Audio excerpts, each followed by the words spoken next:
They're not going to be fighting each other. They've had it. They've had a big fight, like two kids in a schoolyard. You know, they fight like hell. You can't stop them. Let them fight for about 2-3 minutes. Then it's easier to stop them. And then Daddy has to sometimes use strong language to You have to use stop. strong language. Every once in a while you have to use a certain word. Not entirely. Yeah, well, they said it was actually, the report said it could have been very, they don't know. I mean, they did a report. I could have Pete talk to it because his department did the report.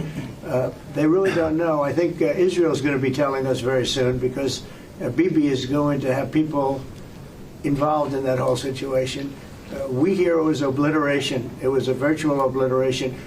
And given the 30,000 pounds of explosives and capability of those munitions, it was devastation underneath Fordo. And the amount of munitions, 6 per location, any assessment that tells you it was something otherwise is speculating with other motives. And we know that because when you actually look at the report, by the way, it was a top secret report, it was preliminary, it was low confidence. All right, so this isn't, you make assessments based on what you know. They And don't, it said it could be very devastating, very serious. moderate to severe, and we believe far more likely severe and obliterated. So this is a political motive here. Was there a leak investigation?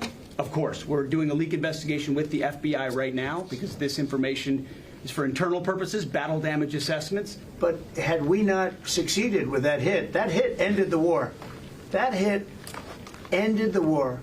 I don't want to use an example of Hiroshima. I don't want to use an example of Nagasaki. But that was essentially the same thing. That ended that war. This ended that with the war. If we didn't take that out, they'd be fighting right now. The conversion facility, which you can't do a nuclear weapon without a conversion facility. We can't even find where it is, where it used to be on the map. You can't even find where it used to be because the whole thing is just blackened out. It's Right. gone. It's wiped out. It's wiped out. Then we dropped 12 of the strongest bombs on the planet right down the hole in 2 places. Everything underneath that mountain is in bad shape. And I refer you to the statement of the IAEA, Mr. Grossi. Yes. You know what he said? He said there was Iran, the way it looked the day before the attack, and what their nuclear program looks like now. 2 very different things. They are way behind where they were just 7 days ago.